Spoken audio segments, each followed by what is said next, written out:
পটুয়াখালীর হাসান মামুন। তো সে এরকম একটা ঘটনা ঘটালো একটা দলের প্রধানের সাথে, কিন্তু দলের প্রধান এবং সেটা যেন তেন দল না। তবে বলবো আমরা আমাদের জায়গাতে বলছি যে এখন যে পরিবেশ রয়েছে এই পরিবেশে আসলে শতভাগ ফ্রি অ্যান্ড ফেয়ার ইলেকশন করার মতো পরিবেশ নেই। তো প্রশাসনের দায়িত্বে যারা রয়েছেন এরা কোনো একটা নির্দিষ্ট দলকে প্রিভিলেজ দিচ্ছেন, সুযোগ সুবিধা দিচ্ছেন, কারো কথায় উঠছেন এবং বসছেন। মানে আমরা বললাম যে নো, এইভাবে চলতে পারে না। নির্বাচন ডিসেম্বরে হলে হোক, ফেব্রুয়ারিতে হলেও আমাদের কোনো আপত্তি নেই। তবে প্রার্থীরা এলাকায় যাবে, আরেকটি দল সেখানে হামলা চালাবে আওয়ামী লীগের মতো। পটুয়াখালীর হাসান মামুন।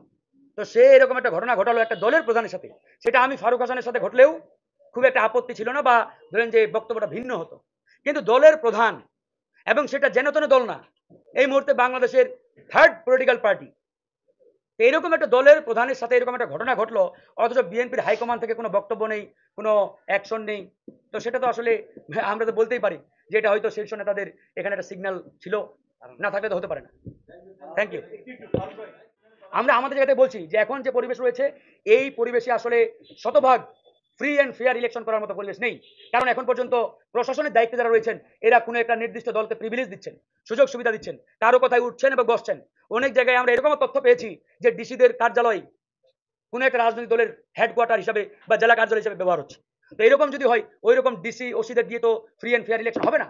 আপনাকে শতভাগ যারা নিউট্রাল নিরপেক্ষ ব্যক্তি তাদেরকে ডিসির চেয়ারে বসাতে হবে, ওসির দায়িত্ব দিতে হবে, এরকম একটা নিট অ্যান্ড ক্লিন নির্বাচনের জন্য একটা এনভায়রনমেন্ট তৈরি করতে হবে, তারপরে আপনি নির্বাচনের কথা বলতে পারবেন।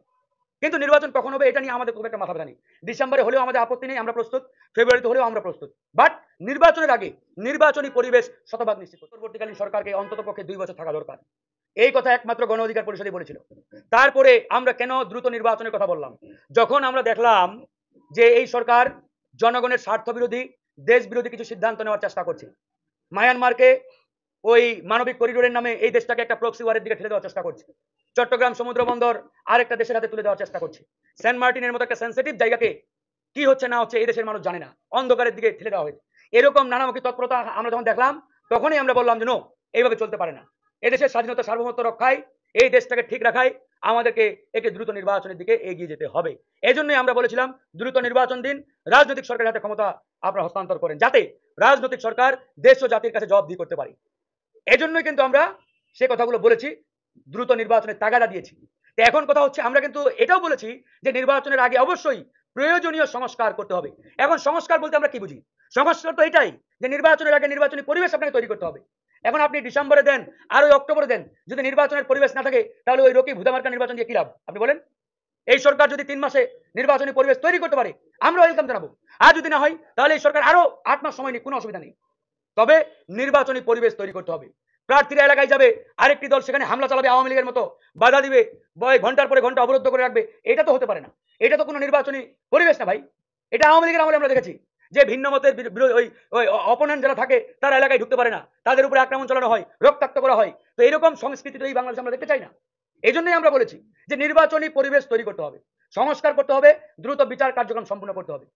এটা কিন্তু প্রধান উপদেষ্টার সাথে তারেক রহমানের বৈঠকেও একই জয়েন্ট স্টেটমেন্টে বক্তব্যটি আসছে। তিনি কিন্তু স্পষ্ট করে বলেছেন যদি বিচার এবং সংস্কারের কার্যকর অগ্রগতি আমরা করতে পারি তবে ফেব্রুয়ারিতে ইলেকশন হতে বাধা নেই। জিস্ট কি? সংস্কার এন্ড বিচার, নির্বাচনী পরিবেশ। আমাদের বক্তব্য এখনো সেটাই, আমরা আমাদের বক্তব্য থেকে সরে আসি নাই। আমাদের কথা হচ্ছে নির্বাচন ডিসেম্বরে হলে হোক, ফেব্রুয়ারিতে হলেও আমাদের কোনো আপত্তি নেই। কথা হচ্ছে তার আগে নির্বাচনী পরিবেশ শতভাগ নিশ্চিত করতে হবে, যেখানে একটা অবাধ সুষ্ঠু নিরপেক্ষ নির্বাচন হওয়ার মতো আশ্বস্ত জনগণ হতে পারে। অন্যথায় ওই হুদা রকিব মার্কা নির্বাচন এই বাংলাদেশের মাটিতে আমরা দেখতে চাই না। ক্লিয়ার কথা আমাদের।